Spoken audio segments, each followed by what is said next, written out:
Hello student, welcome to study of commerce. तो जैसा कि आपको पता ही है कि हम लोग इस चैनल पे क्लास 11 की एनसीईआरटी की बुक्स डिस्कस कर रहे हैं। तो उसमें जो आपकी बुक है स्टैटिक्स फॉर इकोनॉमिक्स, उसमें हम चैप्टर 7 डिस्कस कर रहे थे, जो कि है आपका कोरिलेशन। तो कोरिलेशन में अभी तक मैं 2 पार्ट अपलोड कर चुकी हूँ। आज हम लोग तीसरा पार्ट देखने वाले हैं। तो इसके प्रीवियस पार्ट में हमने देखा था कि स्कैटर डायग्राम क्या होता है। उसके पहले वाले वीडियो में हमने समझा था कि कोरिलेशन क्या होता है और रिलेशनशिप हमारे कितने तरह के होते हैं रिलेशन। और हमने ये भी देखा था कि कोरिलेशन कैसे मेजर्स किए जाते हैं, कितने कितने उसके मेथड्स होते हैं। ठीक है। तो इसके प्रीवियस वीडियो में मैंने बताया था आपको कि स्कैटर डायग्राम क्या होता है। तो स्कैटर डायग्राम से हम जब कोरिलेशन फाइंड आउट करते हैं तो उसमें कोई न्यूमेरिकल वैल्यू नहीं होती। उसमें हम ग्राफिक्स की मदद से, ग्राफ्स की मदद से जो है अपना कोरिलेशन फाइंड आउट करते हैं या मेजर करते हैं। अब हम आज बात करने वाले हैं इस वीडियो में Karl Pearson coefficient of correlation की। ठीक है। तो कार्ल पियर्सन की अगर हम बात करें तो कार्ल पियर्सन आपके एक मैथमेटिशियन थे, जिन्होंने कोरिलेशन को मेजर करने का एक न्यूमेरिकल फॉर्मूला बताया है कि हम उसको मैथमेटिकली कैसे कोरिलेशन को मेजर कर सकते हैं दो वेरिएबल्स के बीच में। ठीक है।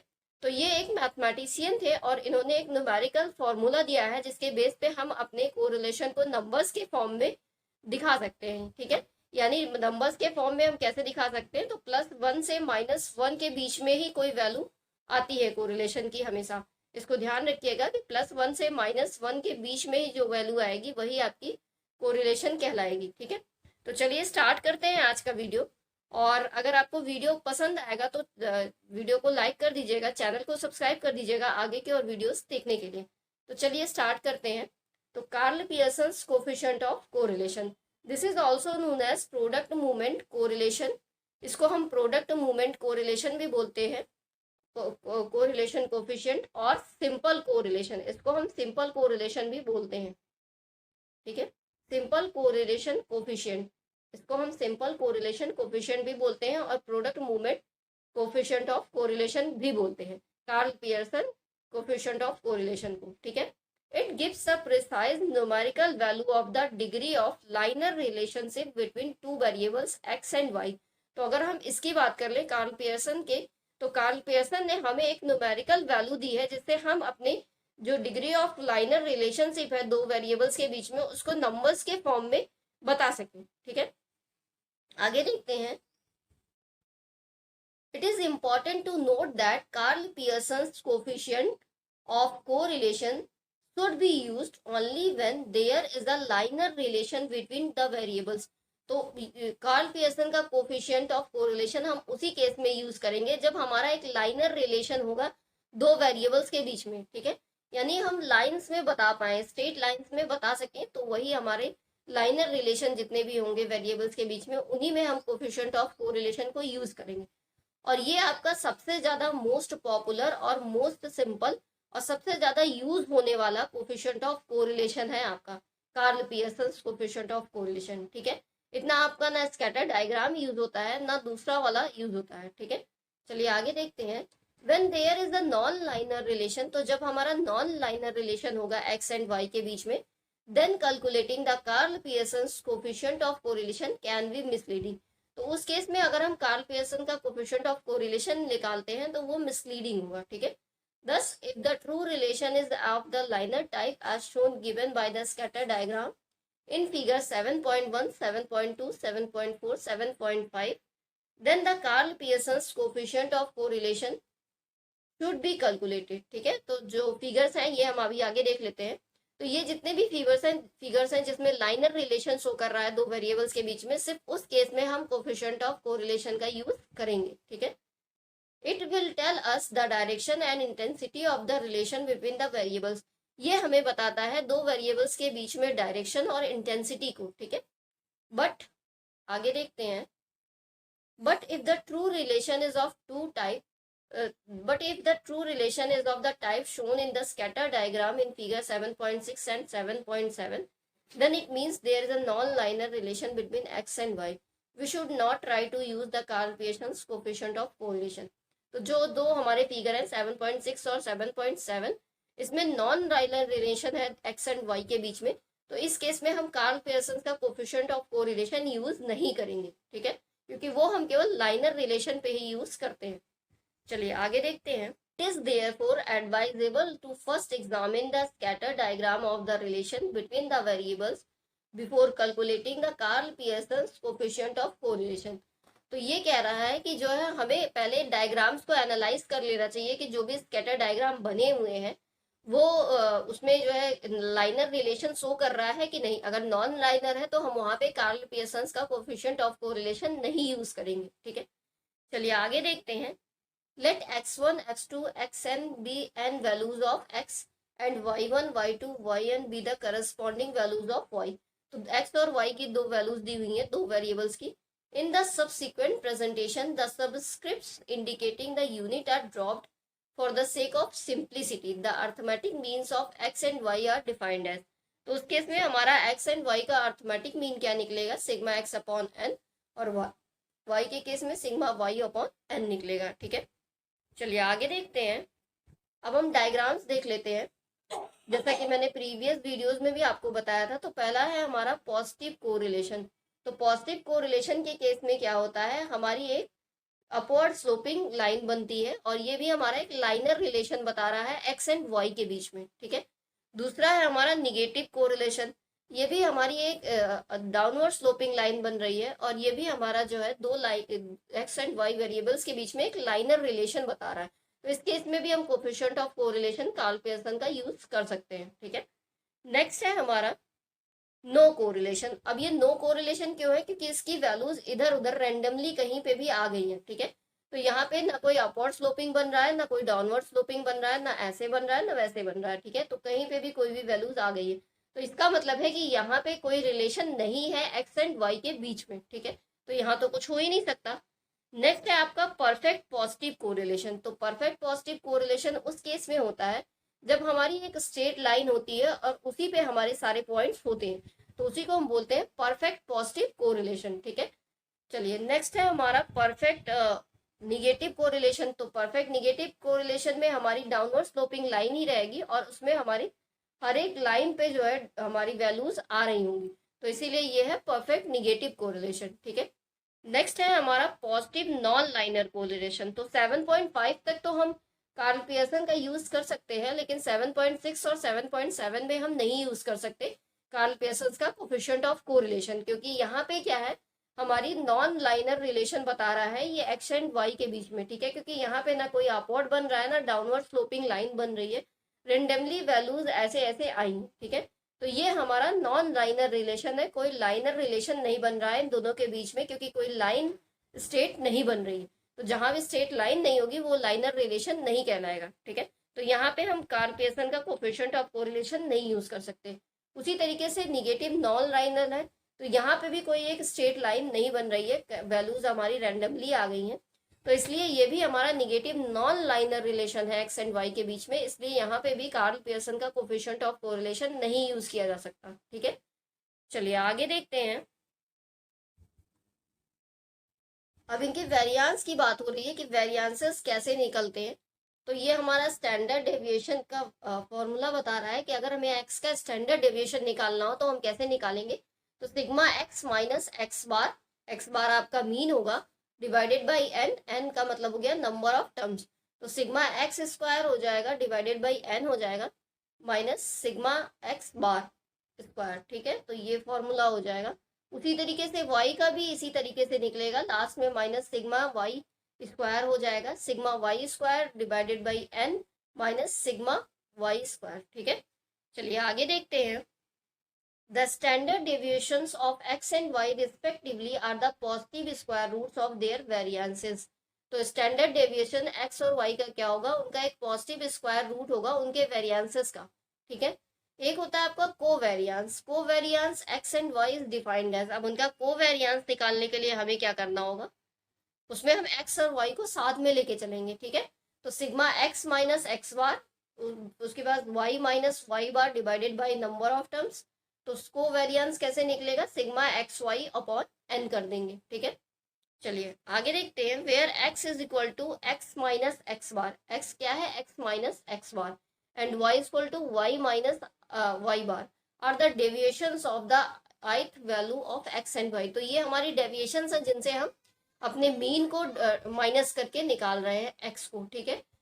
चलिए आगे देखते हैं। The science of covariance between x and y determine the science of correlation coefficient.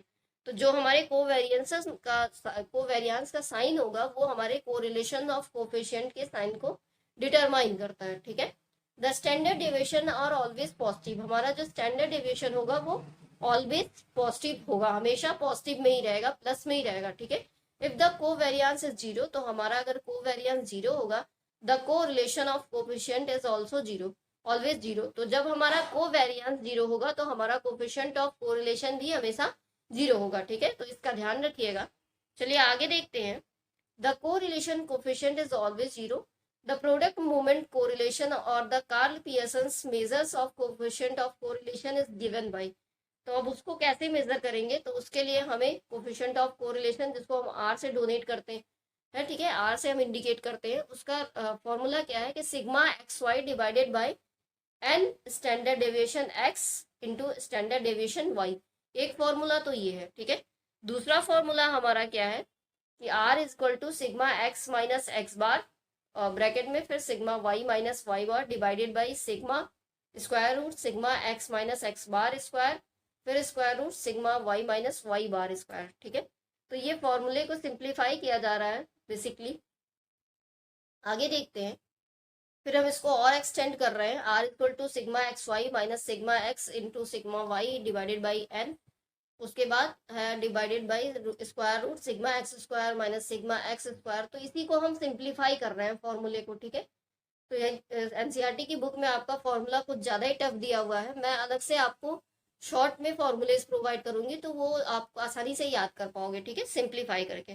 तो चलिए आगे देखते हैं properties of correlation of coefficient. अब इनकी कुछ प्रॉपर्टीज देखते हैं। Let us now discuss the properties of the correlation of coefficient, ठीक है। आर हैज नो यूनिट, तो आर की कोई यूनिट नहीं होगा, ये एक प्योर नंबर होगा, ठीक है। तो हमारा ये जो कार्ल पियर्सन्स का कोफिशिएंट ऑफ कोरिलेशन निकलेगा, जिसको हम आर से इंडिकेट करते हैं, इसकी कोई यूनिट नहीं होगी, ठीक है। ये किसी मीटर, केजी, लीटर इन सब में नहीं निकलेगा, ये एक आपका एक प्योर नंबर होगा, ठीक है। It means unit of measurement are not part of r. तो यूनिट ऑफ मेजरमेंट पार्ट नहीं है हमारा आर का। R between height in feet and weight in kilograms for instance could be share 0.7। चाहे वो हाइट में हो, चाहे वो किलोग्राम में हो, ठीक है, चाहे वो वेट में हो, वो हम हमेशा नॉर्मली नंबर्स ही दिखाएंगे, प्योर नंबर 0.7, ठीक है। आगे देखते हैं। ये negative value of r indicates an inverse relation. तो अगर निगेटिव वैल्यू आती है आर की तो वो इनवर्स रिलेशन शो करती है, ठीक है।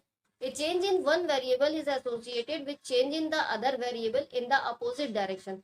तो एक वेरिएबल में अगर चेंज हो रहा है तो दूसरे वेरिएबल में भी चेंज होगा, लेकिन अपोजिट डायरेक्शन में होगा, सेम डायरेक्शन में नहीं होगा। मतलब अगर एक्स इंक्रीज कर रहा है तो वाई डिक्रीज करेगा, वाई इंक्रीज कर रहा है तो एक्स डिक्रीज करेगा, ठीक है। When price of a commodity rises, its demand falls। तो जब भी किसी कमोडिटी की प्राइस बढ़ती है तो उसकी डिमांड घटने लगती है, ठीक है। तो यही अपोजिट रिलेशन है। When the rate of interest rises, the demand for funds also falls। तो जब रेट ऑफ इंटरेस्ट राइज करता है तो डिमांड जो है फंड्स की वो भी फॉल करने लगती है, ठीक है। It is because now funds have become costlier. क्यों? क्योंकि हमारी जो फंड्स है वो भी कॉस्टलियर हो जाती है जब उसका इंटरेस्ट रेट हाई हो जाता है, ठीक है। आगे देखते हैं। If R is a positive, the two variables move in the same direction। तो निगेटिव के केस में अपोजिट डायरेक्शन में जाते हैं, लेकिन अगर हमारा R पॉजिटिव आ रहा है तो वेरिएबल्स हमारे सेम डायरेक्शन में मूव करेंगे। मीन्स X इंक्रीज करेगा तो Y भी इंक्रीज करेगा, Y डिक्रीज करेगा तो X भी डिक्रीज करेगा, ठीक है। When the price of coffee, a substitute of tea rises, the demand for tea also rises। तो जो हमारा प्राइस कॉफी जो है टी का सब्सटीट्यूट है, तो कॉफी की प्राइस राइज होगी तो हमारी टी की भी डिमांड और राइज होगी, ठीक है। Improvement in irrigation facilities is associated with higher yield, ठीक है। आगे देखते हैं। When temperature rises the sale of ice cream become brisk. तो जब हमारा टेम्परेचर राइज करता है तो हमारी जो आइसक्रीम है उसका भी सेल इंक्रीज हो जाता है या ब्रिस्क हो जाता है, ठीक है। आगे देखते हैं। एक फिगर भी यहाँ पे बना हुआ है। I have grown big wheel you have become smaller. तो ये बोल रहे हैं कि मैं बड़ा हो गया लेकिन तुम छोटे ही रह गए। तो ये बोल रहे हैं वी आर निगेटिवली कोरिलेटेड, क्योंकि हमारा एक निगेटिव कोरिलेशन है हम दोनों के बीच में। आप बढ़ रहे हो, मैं घट रहा हूँ, ठीक है। तो यही इसमें बताया जा रहा है। आगे देखते हैं। The value of correlation coefficient lies between -1 and +1। तो ये मैंने आपको बताया ही था कि हमारी आर की वैल्यू +1 से -1 के बीच में ही लाई करेगी, शो करेगी, ठीक है।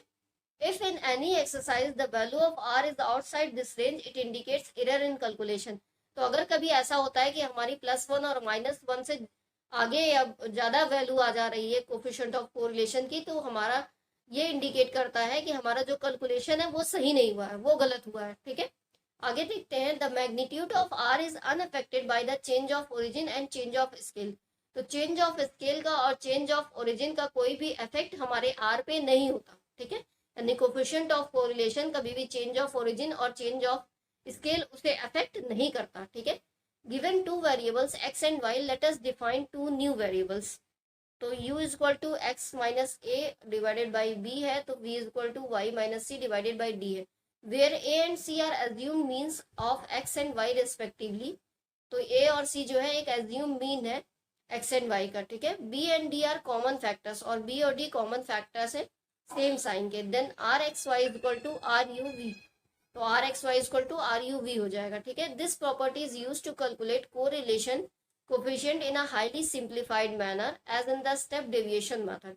तो ये हम जो स्टेप डेविएशन के मेथड से बहुत सिंप्लीफाइड मैनर में कैलकुलेट करते हैं, ठीक है। चलिए आगे देखते हैं, if r is equal to 0 then two variables are uncorrelated. और अगर आर की वैल्यू 0 आ जाती है तो हमारे जो दो वेरिएबल्स हैं वो उनके बीच में कोई कोरिलेशन है ही नहीं, ठीक है। तो मैंने आपको स्टार्टिंग में भी बताया था, there is no linear relation between them, क्योंकि कोई लाइनर रिलेशन इन दोनों के बीच में नहीं होता। However other types of relation may be there, other types of relation may be there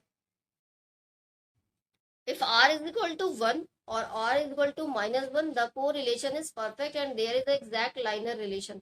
तो अगर हमारी r की वैल्यू 1 आ रही है या r की वैल्यू -1 आ रही है, तो वो ये इंडिकेट करता है कि हमारा जो कोरिलेशन है वो परफेक्ट है और एक एग्जैक्ट लाइनर रिलेशन है इन दोनों के बीच में, ठीक है।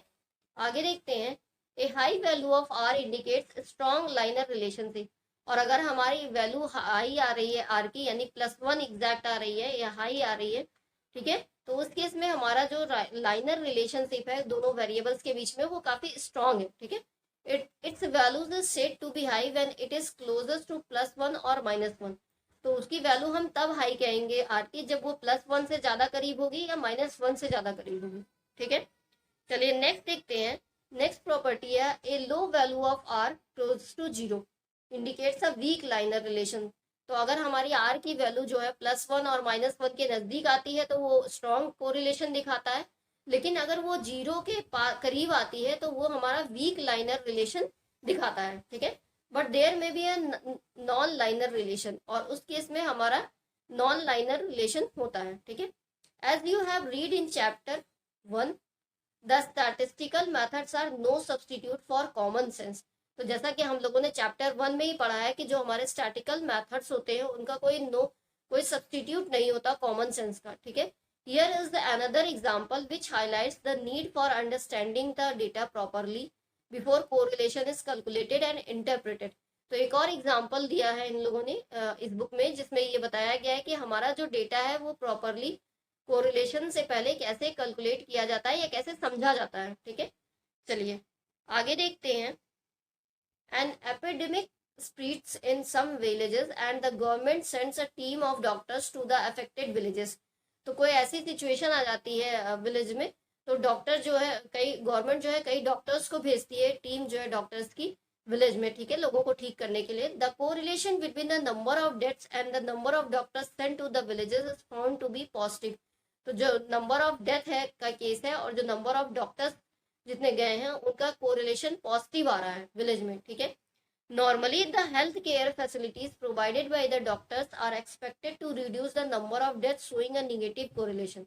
तो नॉर्मली अगर देखा जाए तो जितनी भी हेल्थ केयर फैसिलिटीज प्रोवाइड कर रहे हैं डॉक्टर्स जितने ज्यादा, उतना ही चांस कम हो जाता है डेथ का, यानी एक निगेटिव कोरिलेशन होना चाहिए। लेकिन हो क्या रहा है, this happened due to the other reason. लेकिन ये अदर रीजंस की वजह से हो रहा है क्योंकि पेंडेमिक की सिचुएशन है। The data relate to a specific time period. Many of the reported deaths could be terminal cases where the doctors could do little। तो कई ऐसे केसेस आ रहे हैं जिसमें डॉक्टर्स कम काम कर रहे हैं और मतलब देख रहे हैं और ज्यादा डेथ्स केस हो रहे हैं, ठीक है।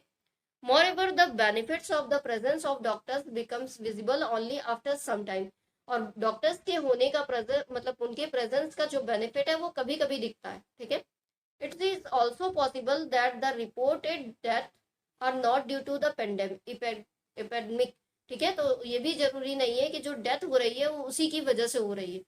A tsunami suddenly hits the state and death tolls rises, और अचानक से सुनामी आ जाता है हमारे स्टेट में तो बहुत ज्यादा डेथ होने लगती है लोगों की, ठीक है। आगे देखते हैं, let us illustrate the calculation of r by examining the relationship between years of schooling of farmers and the annual yield per acre. तो अब हम एक एग्जाम्पल के थ्रू कैलकुलेट करने जा रहे हैं आर को, यानी कोफिशिएंट ऑफ कोरिलेशन को, ठीक है। हम नेक्स्ट वीडियो में देखते हैं, नहीं तो आपका जो है वीडियो का ड्यूरेशन काफी बढ़ जाएगा, ठीक है। तो आपको देखने में भी प्रॉब्लम होगी, तो इसलिए नेक्स्ट वीडियो में हम ये डिस्कस करेंगे कि कैसे हम कोफिशिएंट ऑफ कोरिलेशन आर कैसे कैलकुलेट करते हैं इस एग्जाम्पल की मदद से, ठीक है। तो वीडियो अगर पसंद आएगा तो लाइक कर दीजिएगा, अगर आपको कोई भी डाउट हो तो आप कमेंट करके पूछ लीजिएगा, और चैनल को सब्सक्राइब कर दीजिएगा आगे के और वीडियोस देखने के लिए। बाकी आप मुझे टेलीग्राम, फेसबुक या इंस्टाग्राम पे फॉलो करना चाहते हैं तो डिस्क्रिप्शन बॉक्स में लिंक दिया हुआ है, आप मुझे फॉलो कर सकते हैं। Thanks for watching.